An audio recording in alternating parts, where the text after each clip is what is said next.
দেখেন কি করছে আপা। আমি আসলে এই যে আফসোস লীগ তৈরি হয়েছে তারা আসলে কি রকম ফিল করছে এই মুহূর্তে সেটা দেখানোর জন্যই আসলে এটা অভিনয় করেছে। আপনারা দেখেছেন যে প্রথমে যখন এটা বানানো হয়েছিল চারুকলায় ছাত্রলীগ সমর্থিত এক ছাত্র সে হচ্ছে আগুন ধরিয়ে দিয়েছিল, এটা পুড়িয়ে দিয়েছে, এর পরিচয় প্রকাশ হয়েছে, আপনি তো জানেন, সিসিটিভি পেয়েছি। তো তারপরেও আমরা পূর্বের চেয়ে বেশি ভয়ঙ্কর রূপে আমরা এটা বানাতে পেরেছি এবং উদ্যম নিয়ে হচ্ছে বানিয়েছে আমাদের যারা শিল্পী ছিল তারা বানিয়েছে। এটা দানবীয় একটা বহিঃপ্রকাশ আমরা তার চিত্রে দেখতে পাচ্ছি। এখানে যেহেতু হাজার হাজার মানুষের সমাগম হয় এই টিএসসি কেন্দ্রে, তাই আমরা এটাকে চাচ্ছি অনেক বিশাল পরিমাণে একটা মানুষের কাছে, যাতে এটা দেখে মানুষ দেখতে পারে যে আসলে স্বৈরাচারের পরিণতি, তার প্রতি যে মানুষের ঘৃণা, তার বহিঃপ্রকাশ কেমন হতে পারে, কতটা নোংরা হতে পারে একজন ফ্যাসিস্টের প্রতি মানুষের ঘৃণা। ওয়ালটন আবারও মিলিয়নিয়ার অফারে ওয়ালটন ফ্রিজ কিনে আপনিও হয়ে যেতে পারেন মিলিয়নিয়ার।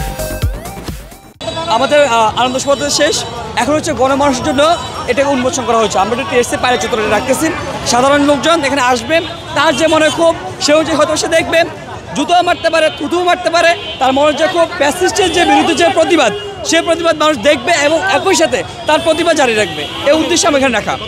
এটা এখানে অনেকদিন থাকতে পারে, অনেকদিন থাকতে পারে। 15 বছর 16 বছরের যে ফ্যাসিবাদী শাসন আমল আপনারা জানেন সবাই, এই ফ্যাসিস্ট হাসিনা আমাদের জীবনকে দুর্বিষহ করে ফেলেছিল। আমরা রাজনৈতিকভাবে কোনো তৎপরতা চালাতে পারি নাই। আমরা সারা বাংলাদেশের মানুষ মুখে কথা বলতে পারতো না, তাদের মুখের ভাষা সে কেড়ে নিয়েছিল। সেই ক্ষেত্রে আমরা দেখেছি যে 1432 বঙ্গাব্দ পয়লা বৈশাখে আমরা একটা চারুকলা ইনস্টিটিউটে আমরা দেখেছি যে একটা হাসিনার ব্যঙ্গচিত্র উপস্থাপন করা হয়েছে। সেই ব্যঙ্গচিত্রটি আমরা এতদিন চারুকলাতেই ছিল গতকাল পর্যন্ত। আজকে আমরা আসলে এটা টিএসসিতে নিয়ে এসেছি।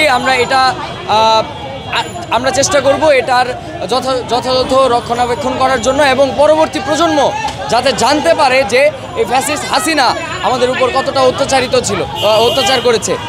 আমরা চেষ্টা করব যে ফ্যাসিস্ট হাসিনার এই ব্যঙ্গাত্মক প্রতিকৃতি সংরক্ষণ করার জন্য।